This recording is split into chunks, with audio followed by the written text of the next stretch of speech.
7 en punto de la mañana, amigos. Bienvenidos a 24 horas. Hoy es 4 de julio. Empezamos esta semana con la expectativa de la instalación de las mesas de diálogo entre el gobierno y la CONAIE y los movimientos indígenas. Isma Lareso tiene permiso médico. Espero que se recupere pronto para que mañana nos pueda acompañar. Hoy vamos a hacer el análisis con el secretario de la Administración Pública, Iván Correa. Él estará con nosotros para conversar de los retos y los planteamientos y qué va a hacer el gobierno en estos días, luego de superado 18 días de movilización. Iván Correa entonces con nosotros y vamos a analizar las cifras económicas que dejó el paro y las proyecciones que se tienen tras la movilización indígena con el gerente del Banco Central del Ecuador, Guillermo Avellán. Esa es la agenda para hoy, 7 de la mañana con 1 minuto, y vamos a revisar las principales noticias del día.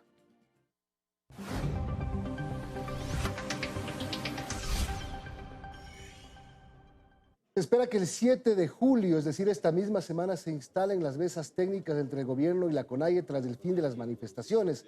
Así lo anunció el presidente de la Conferencia Episcopal Ecuatoriana, Monseñor Luis Cabrera, quien dejó algunas recomendaciones. Además, que la Iglesia va a seguir en el medio de este proceso de trabajo que durará 3 meses hasta que se cumplan todos los acuerdos estipulados en el acuerdo, en el acta firmada la semana pasada, el jueves de la semana pasada.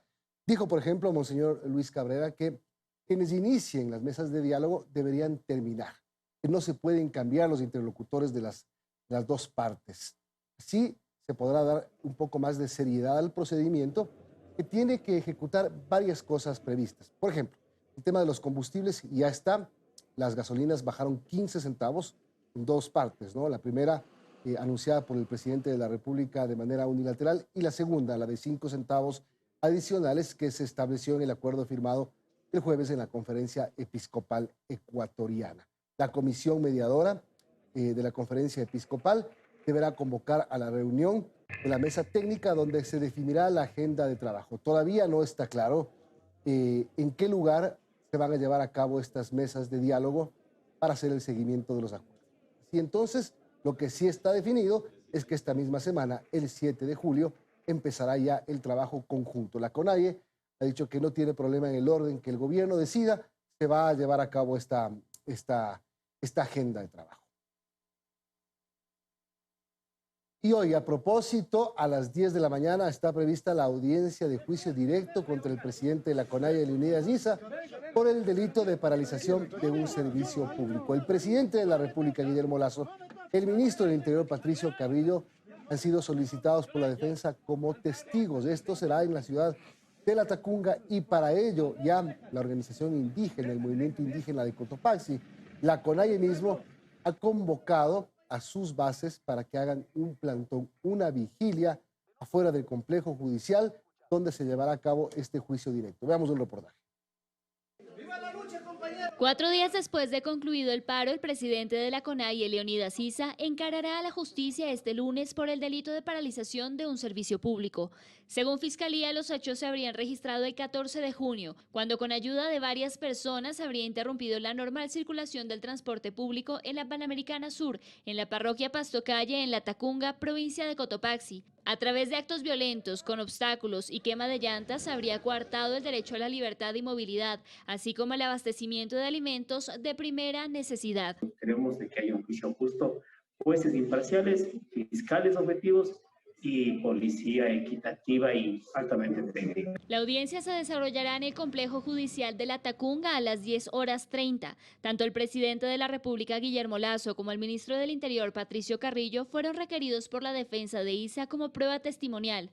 De acuerdo a la providencia emitida por la jueza Paola Bedón, el testimonio del presidente deberá referirse a sus pronunciamientos públicos correspondientes al día lunes 13 de junio en horas de la noche.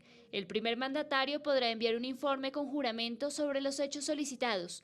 De la misma forma lo podrá realizar el ministro Carrillo. Y lo que nosotros manifestamos de que hubo seguimientos, hubo interceptaciones, hubo fotografías días antes de la flagrancia. Hemos solicitado aproximadamente 40 medios de prueba y elementos de comisión. Inclusive hemos solicitado asistencia penal internacional. También se escucharán los testimonios de los fiscales Susana Amores, Mercedes Quispe y Armando Armendáriz respecto a las actuaciones administrativas requeridas y diligencias realizadas el 14 de junio. Como prueba documental se expondrá el parte policial suscrito por el coronel Renan Miller y el general Alain Luna, así como sus versiones. La versión de Leonidas Issa, el informe de reconocimiento del lugar de los hechos en donde se dio a conocer la escena y se establece indicios ingresados en cadena de custodia. Según el artículo 346 del Código Orgánico Integral Penal, el delito de paralización de un servicio público será sancionado con una pena privativa de libertad de 1 a 3 años. En Quito, Daniela Valencia, 24 horas. 7:06 y recordemos que uno de los sectores más afectados por la paralización, de hecho, el más afectado en el sector público fue el sistema petrolero ecuatoriano. 1.100 pozos fueron paralizados durante los 18 días de protesta y según el gerente de Petroecuador, Ítalo Cedeño, se espera que en unos 8 días se recupere ya el 90% de producción.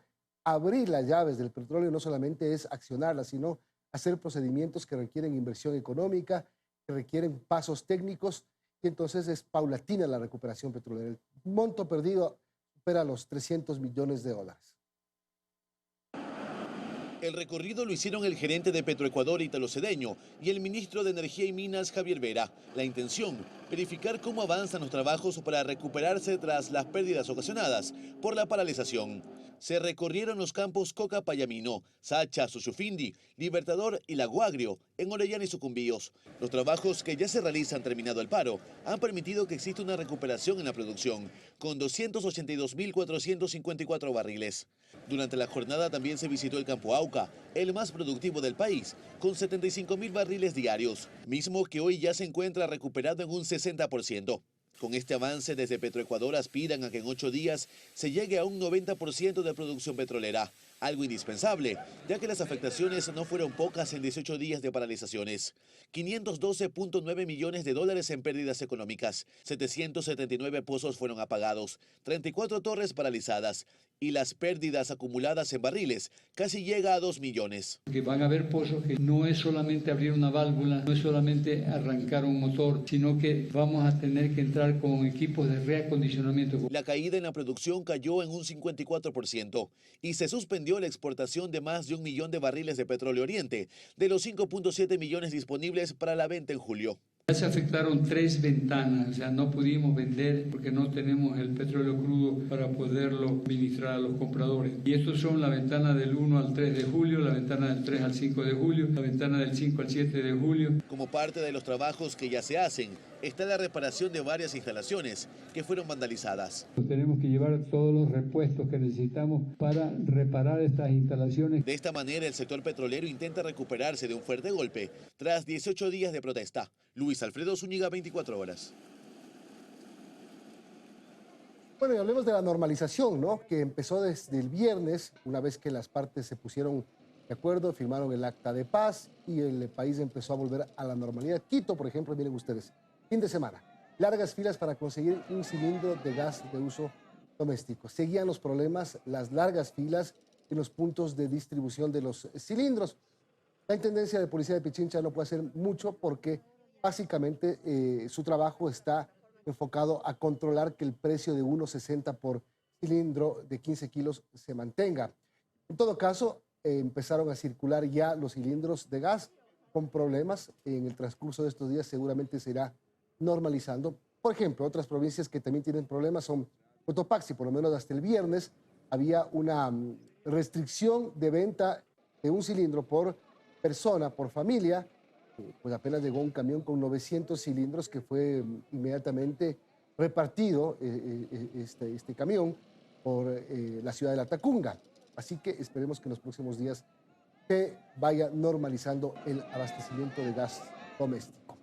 Y hablando de abastecimiento, en los mercados de la capital se evidenciaron que la llegada de productos ya es normal. El fin de semana ya los mercados quedaron completamente abastecidos, las terminales terrestres de Quito vuelven a operar las 24 horas, se reanudó el servicio de encomiendas y la normalidad ha llegado.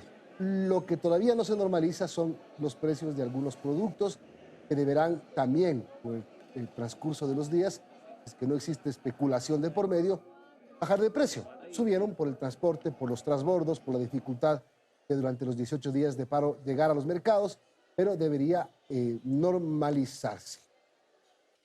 7:10.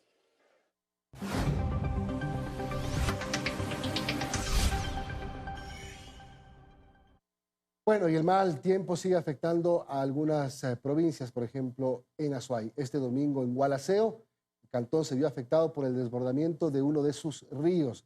Varias familias tuvieron que ser evacuadas y aproximadamente 12 casas, 12 viviendas resultaron inundadas.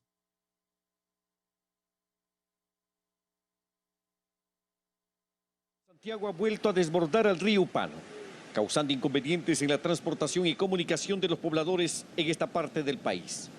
Ante esta situación, el gobernador indicó que se han tomado medidas para evitar que se haga uso del camino alterno, que a raíz de un desbordamiento similar el año pasado, ayudaba a superar este inconveniente. Lamentablemente no podemos medir las consecuencias del río, pero se ha tomado ya gran parte del paso lateral, lo cual activamos ya las mesas. Está aquí el ingeniero del EMETOP, el ingeniero Giovanni Mendoza, también estamos controlando, estamos con la policía, con los bomberos por A o B circunstancias. El técnico del Ministerio de Transportes y Obras Públicas, responsable en esta zona, ha señalado que la vía permanecerá cerrada hasta que se pueda volver a habilitar el paso en este lugar, en donde está previsto construir varios puentes. Las lluvias continúan, el pronóstico del clima también nos da que en estos días tendremos también presencia de lluvia. Ante este panorama se recomienda hacer uso de un carretero alterno, mientras se espera que mejoren las condiciones climáticas para rehabilitar este tramo en la carretera troncal amazónica. Justamente está con la policía allá, estamos cubriendo el tema de allá porque la vía alterna que se generó ahora,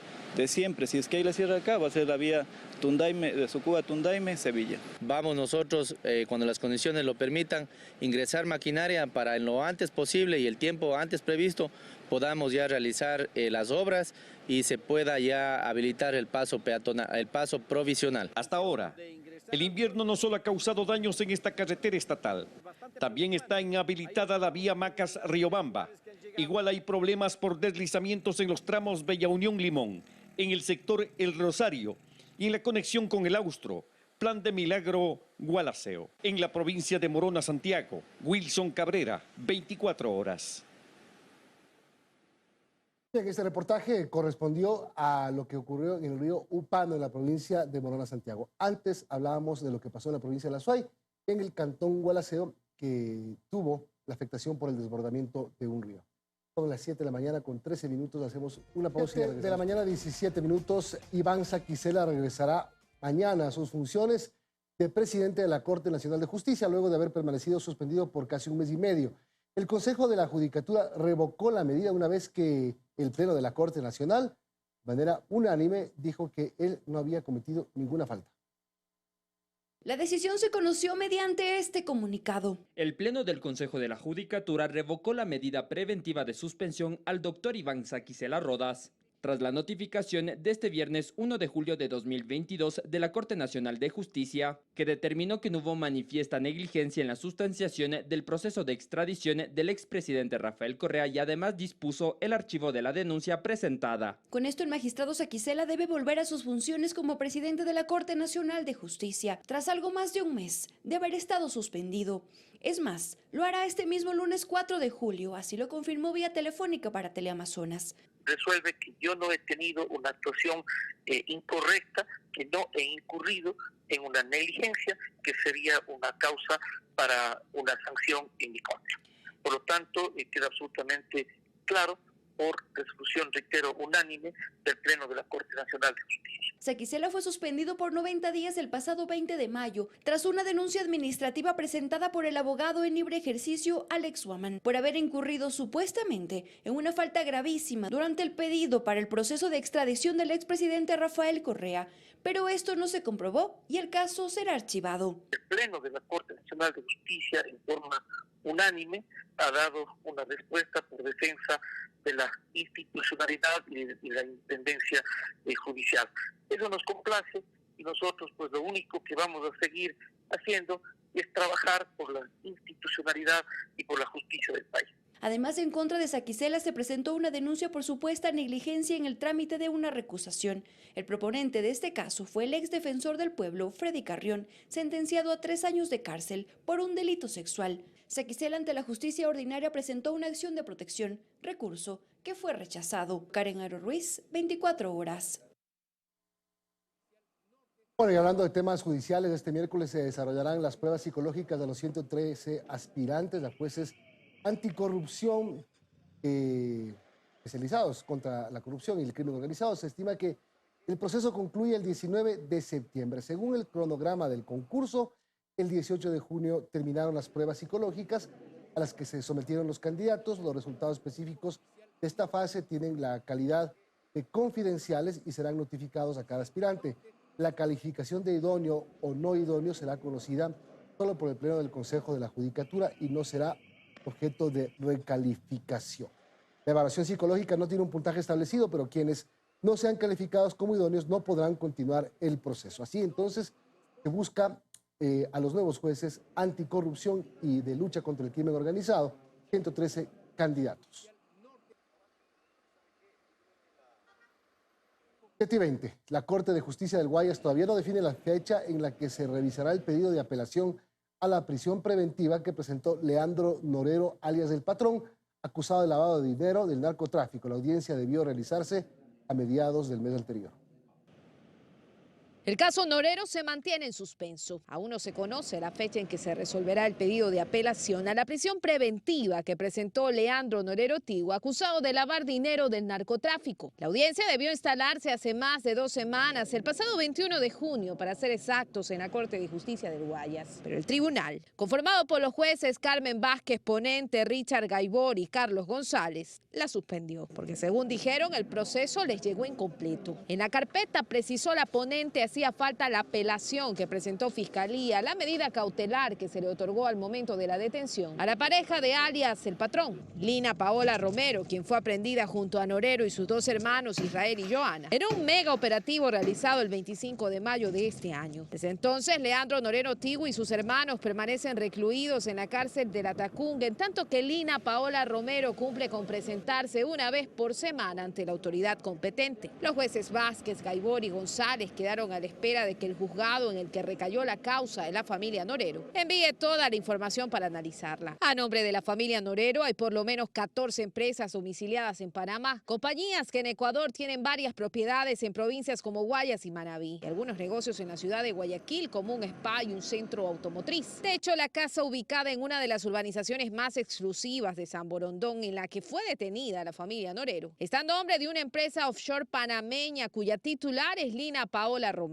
Esa mansión es la que primero le perteneció a Javier Jordán, prófugo de la justicia, procesado en los casos de corrupción hospitalaria. Dentro del inmueble, vale la pena recordar, la policía halló al menos 6 millones de dólares y euros en efectivo, lingotes de oro, armas, municiones y otros artículos de valor. Es que Norero, la policía ha dicho que es un narco invisible. Incluso el ministro del Interior lo identificó como el financista de las bandas del crimen organizado que operan en el país. Pese a ello, la justicia ecuatoriana hasta el momento ha fallado en al menos 3 ocasiones a su favor. Ahora tiene pendiente dar respuesta a su pedido de salir de prisión. Luisa María Heredia, 24 horas. 7:22. La policía logró la liberación del hombre que fue secuestrado la madrugada del sábado en una urbanización de la vía Azalitre, en el Guayas. Se logró la captura de uno de los 10 hombres armados que participaron en este delito.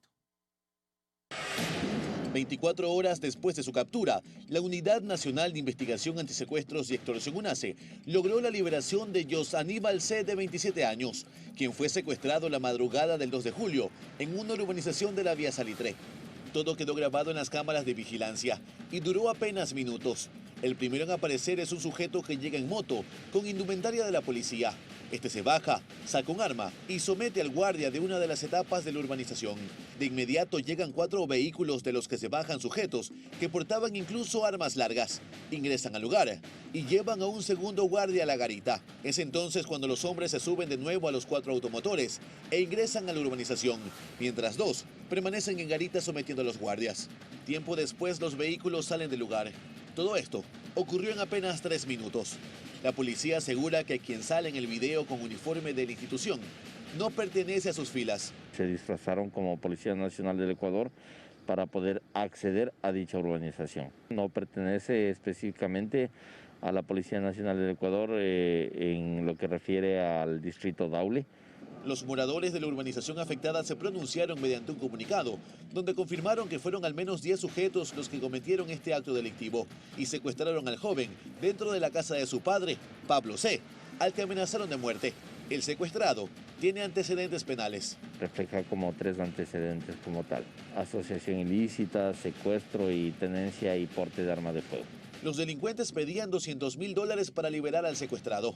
La policía armó un operativo en la vía San Borondón donde se identifica y aprende a uno de los presuntos responsables. Y finalmente, tras una ardua negociación, liberan a José Aníbal C.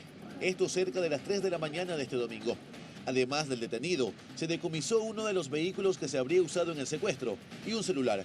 Se verifica la integridad de las personas y se encuentran ilesos como tal. El detenido fue llevado a la audiencia de formulación de cargos, donde le dictaron prisión preventiva. La policía continúa en la búsqueda de los otros participantes en este delito. En Guayaquil, Luis Alfredo Zúñiga, 24 horas.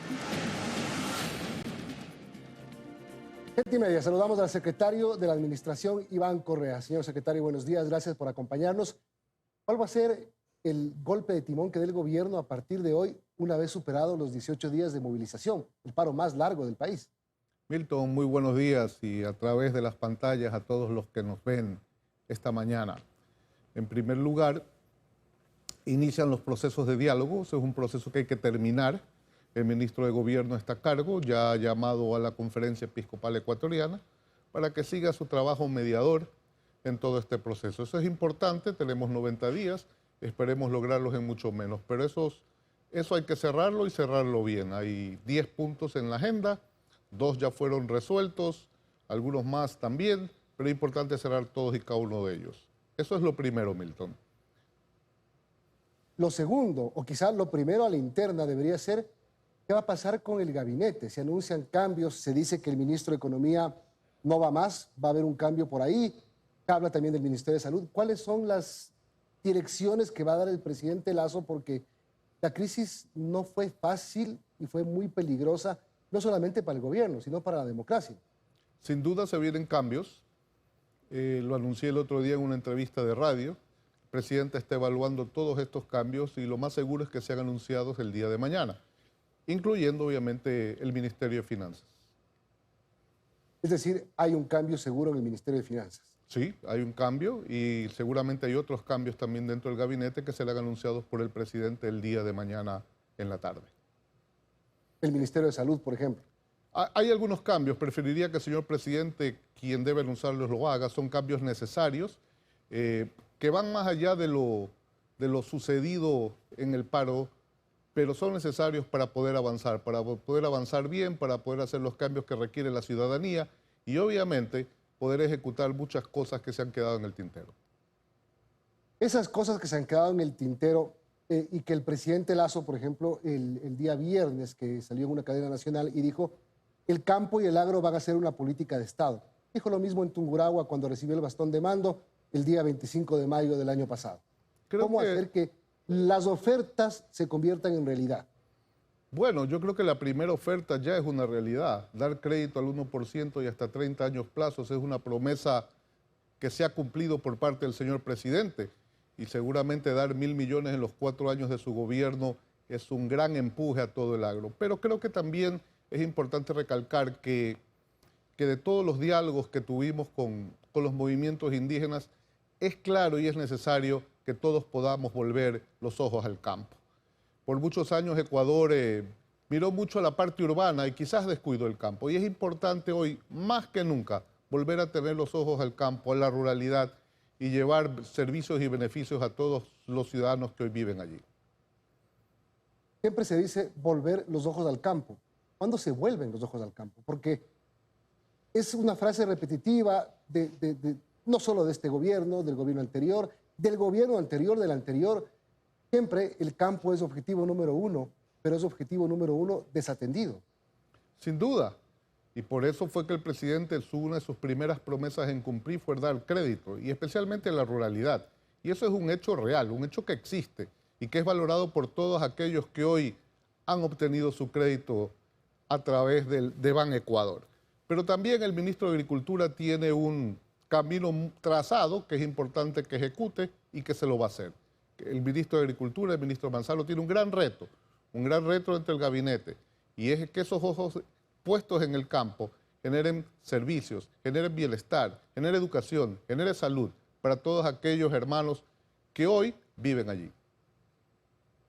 Secretario, usted dice, el presidente ha atendido al campo con los créditos al 1% y 30 años plazo.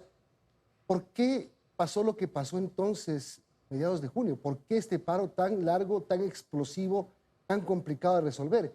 Si es que el gobierno sí estaba atendiendo al campo, primero, ¿por qué explotó esto? Y segundo, ¿por qué el gobierno no lo vio venir? Bueno, yo creo que los dos puntos, ejes de las protestas son muy claros para los ciudadanos. El primero, combustibles, y el segundo, el sector minero y petrolero. Por lo tanto, son temas que van más allá de poner los ojos al campo. Acuérdese usted que el año pasado el señor Issa visitó Carondelet y seguramente planteó una agenda que no fue atendida o no fue resuelta. Hoy el objetivo del gobierno es dejarla resuelta por la paz de todos los ciudadanos. ¿En qué falló el gobierno, secretario? Yo creo que algo importante, que es una de las lecciones más grandes de este proceso, y es el saber escuchar, y escuchar de verdad. Porque más allá de los discursos, más allá de la retórica, más allá de las ideologías expuestas, es importante entender qué le pasa a un sector importante de la ciudadanía y cómo el gobierno debe atenderlos. Creo que escuchar fue el aprendizaje más grande que tuvimos en estos 18 días de paros.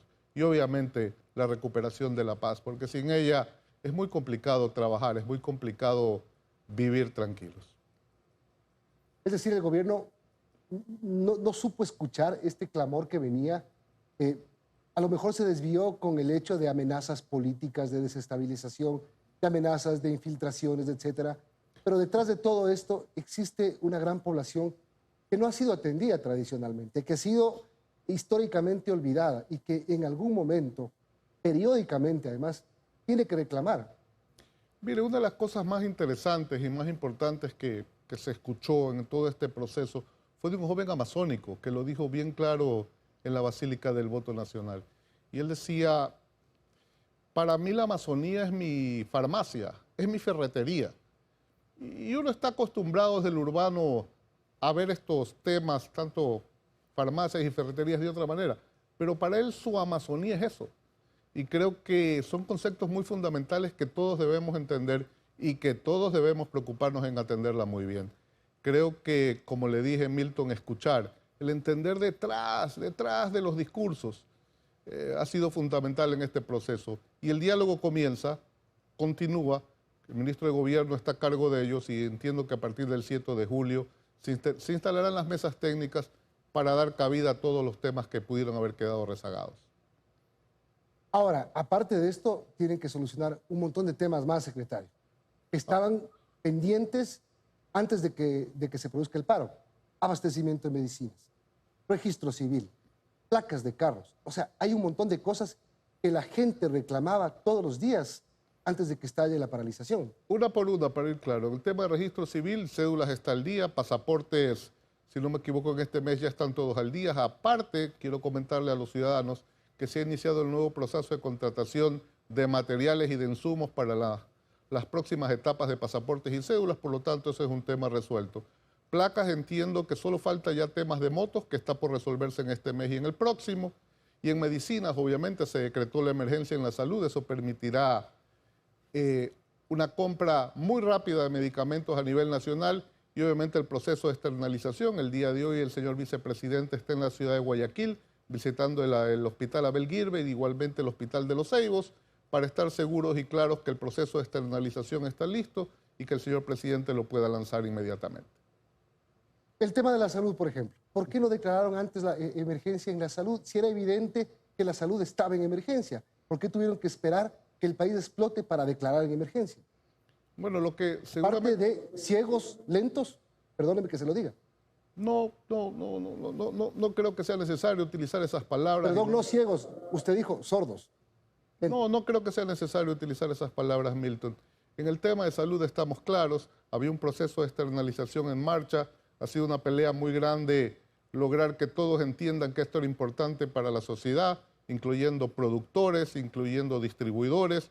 Hoy hay 3 cadenas que están con convenios firmados dentro del proceso. Aparte que es importante, que quizás la ciudadanía desconoce, pero cuando entramos al gobierno no había ningún insumo ni ningún medicamento catalogado. Eso lo único que sucedía es que exista corrupción. Hoy estamos por finalizar un proceso de catalogación de 700 medicamentos. Y eso es fundamental, porque recuerda que cuando entramos al gobierno, lo que más había era un problema de compras ilegales de medicamentos en todos los hospitales. Y eso se terminó. Pero había que hacerlo correcto. Quizás se demoró un poco, pero había que hacerlo, Milton, por el futuro y por el bien de los ciudadanos. Hoy está resuelto. En el lado... Sí, perdón, te escucho. Digo, hoy está resuelto. El vicepresidente estoy haciendo todas las pruebas requeridas para lanzar el proceso de externalización. La emergencia de salud ha sido decretada y lamentamos sinceramente todo lo sucedido en el tema de salud, pero con paso firme hacia adelante. El vicepresidente Borrero va a encabezar el sector salud, ahora sí.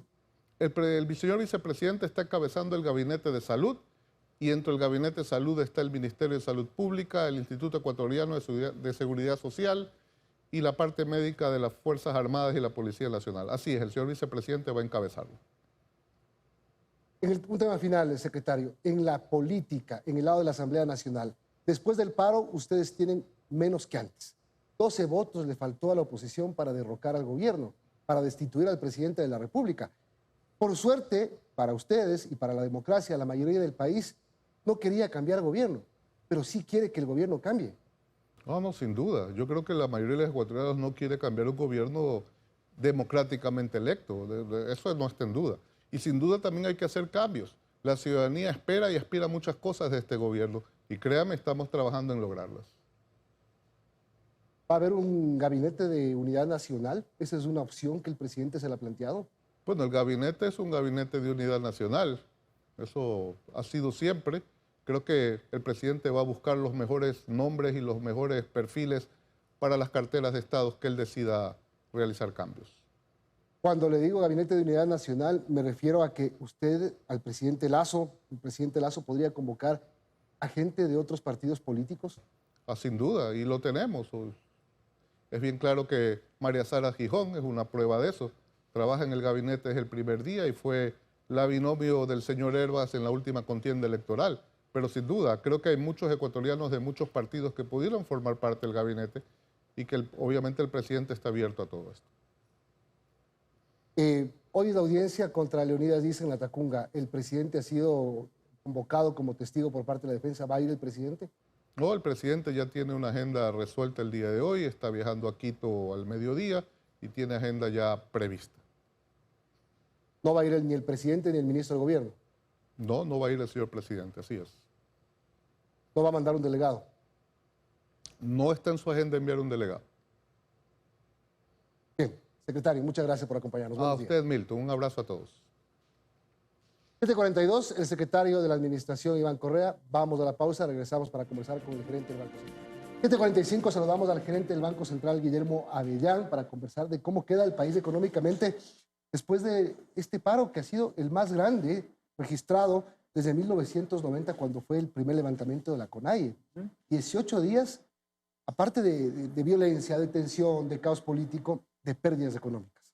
Muy buenos días, Milton. Un saludo cordial a toda la ciudadanía que nos sintoniza a través de Teleamazonas. Efectivamente, el Banco Central del Ecuador la semana pasada publicó los resultados de las cuentas nacionales correspondientes al primer trimestre del 2022, donde dio a conocer que la economía ecuatoriana creció 3,8% en el primer trimestre del 2022 en relación al mismo periodo del 2021. Este crecimiento se vio impulsado, como podemos ver en pantalla, principalmente por el aumento del consumo de los hogares en 6,7%, el gasto de gobierno registró un incremento en 6,5% y la inversión, o también conocida como formación bruta de capital fijo, reportó un crecimiento de 4%. Es importante destacar la recuperación en los primeros meses del consumo de los hogares en niveles superiores a los registrados en el año 2019, periodo prepandemia, como también de la inversión en los primeros meses. Un crecimiento de 4% en relación al año anterior, pero también un crecimiento de 4,1% en relación a los últimos 3 meses del año 2021. Esto hasta antes de las paralizaciones. De hecho, el Banco Central tenía previsto revisar al alza su previsión de crecimiento económico, que actualmente es de 2,8%. Esa era la previsión. Sí, podía estar, el rango era entre 2,9 y 3,6%. debido al buen desempeño que había tenido la economía ecuatoriana en los primeros meses del año. Y de hecho, esta recuperación es consistente con otros indicadores. Por ejemplo, la confianza empresarial había llegado a su nivel más alto. De igual manera, el índice de actividad económica había superado ampliamente, llegado a un nivel histórico en comparación al año 2019, lo cual era muy positivo. Sin embargo, evidentemente, el Banco Central no pudo hacer la actualización de estas previsiones debido a los efectos perjudiciales que tuvo las paralizaciones del mes de junio. Esta meta de crecimiento de 2.8 que teníamos antes de la paralización, ¿en cuánto se puede ver afectada? Es decir, ya no vamos a llegar a esa cifra, necesariamente va a ser menor. Todo dependerá del desempeño de la economía en los siguientes 6 meses. Empezamos un nuevo semestre, creo que hay que empezarlo con paso firme. Es importante la recuperación de sectores como el ganadero, agrícola, el sector turístico, que reportó pérdidas muy importantes también, el sector de lácteos, las industrias que reportaban pérdidas por cercanas a 45 millones. De acuerdo a las últimas estimaciones realizadas por el Ministerio de la Producción, las pérdidas totalizan un monto de $1.000 millones.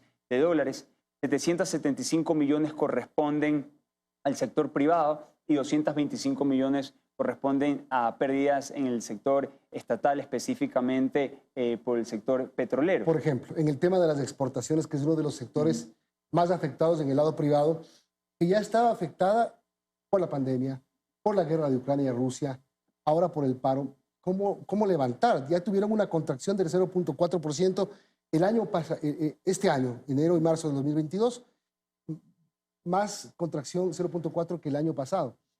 ¿Cuánto más se va a contraer o cómo lograr que se levante el sector exportador?